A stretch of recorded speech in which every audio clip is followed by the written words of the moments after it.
The church was unified. The church said the same thing. Okay. What kind of church is that, and how did it do it? That's why old is better, because if you can see that the church taught one thing in 50 AD and 150 AD and 500 AD, and they kept teaching the same thing up until some division started happening in the second millennium, then there's evidence there that God did have a plan for church unity. And if that's true, then old matters. It doesn't matter because it's old. It matters because it's a clue to what the teachings of Christ really are. Presumably, we ought to care about that. Finding out what the authentic teaching of Christ is. I mean, most of the time we settle for something we can get comfortable with.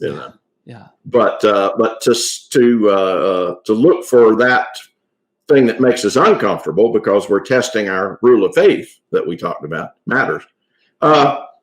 I got another old new analogy that might help on this point. It's related.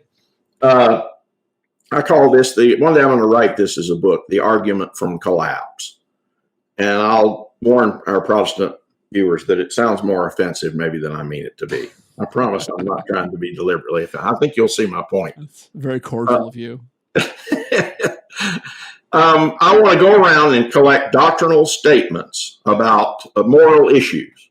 Okay, the Christian teachings on morality, Christian behavior, Christian morals. Okay, I want to get a doctrinal statement from every church today in 2023, and then I want to go back and get the same churches to give me their historical preserved doctrinal moral statements from 1923, 100 years, okay?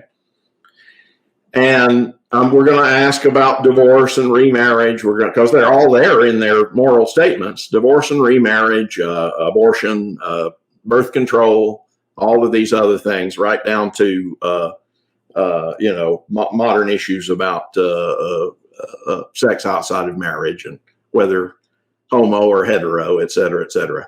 And we're going to get all of those statements. And what you're going to get, and I've done some of this already. Those old doctrinal statements are hard to get. If they don't teach them anymore, they hide them. Okay, no offense, but they're buried deeply in old libraries. Yeah. The Baptist Faith and Message from 1923 is going to be. You're going to have a job of work digging that up. So. But if you look at those things, what you're going to find is, and I'll say this from the conclusion that I reached at the end of having done an incomplete version of this, you're going to be able to say, as a Catholic, you're going to say, look, guys, not only do we still, in the Catholic Church, still say what you used to say on this stuff, we still say what we used to say, yes. In other words, the Catholic teachings on this are the same. They haven't changed. Keep in mind, on the books. In practice, there's any amount of falling away on the part of ordinary people who we're all like sheep who've gone astray, But you look at it and you say, not only does our church still say the things we used to say, we still say what you used to say. Wow. And that matters. That's important. There's an argument there. The argument is if 90% of the other churches no longer can look at their 1923 statement and affirm it, and we can, that says something. It may mean that we're calcified and a bunch of celibate old men are controlling everything. Maybe. That's one possible answer. But another possible answer, especially for evangelicals who like to think of themselves as moral conservatives, and I'm glad that they do, it matters that your church used to teach against remarriage and doesn't anymore. It matters that your church used to teach against birth control, artificial birth control, and doesn't anymore. Okay? The first Protestant church that ever started accepting artificial birth control was the Anglican Church in 1930. Okay? So 1923 is on the other side of that. So And again, I say this not to throw some sort of slap in your face, but to say that old matters, because if you go back and you find a church that still says what it says 100 years ago, when none of the others do, you've encountered a factoid.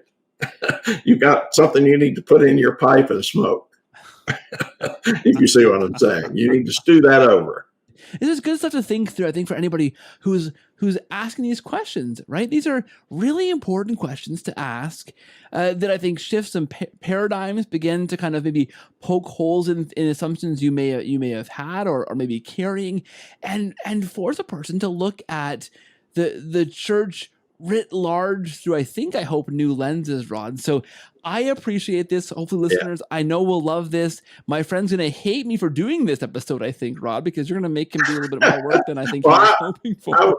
I was just telling my son the other day, I told him, Jack, I said, I really wish that we had an English term or an English phrase that sounds nicer than, I wish there was a nice way to say, friend, you don't know what you're talking about. But there is none.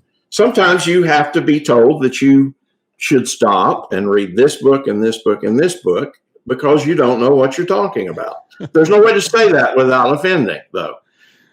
Many times I can look back on where I had a discussion where I defended some position and I didn't know what I was talking about. I had developed a strong conviction about something that I hadn't studied carefully. And I needed to go back and read this and this and this, and then come back and we'll talk. So, and so that's what I want to tell our friends. I wish there were a nice way to tell you that you don't know what you're talking about on this subject of the early church. That's what I needed to be told when I was an evangelical. You have ideas about what the early church was like. I'm sure you came by them honestly, but Rod, you just don't know what you're talking about.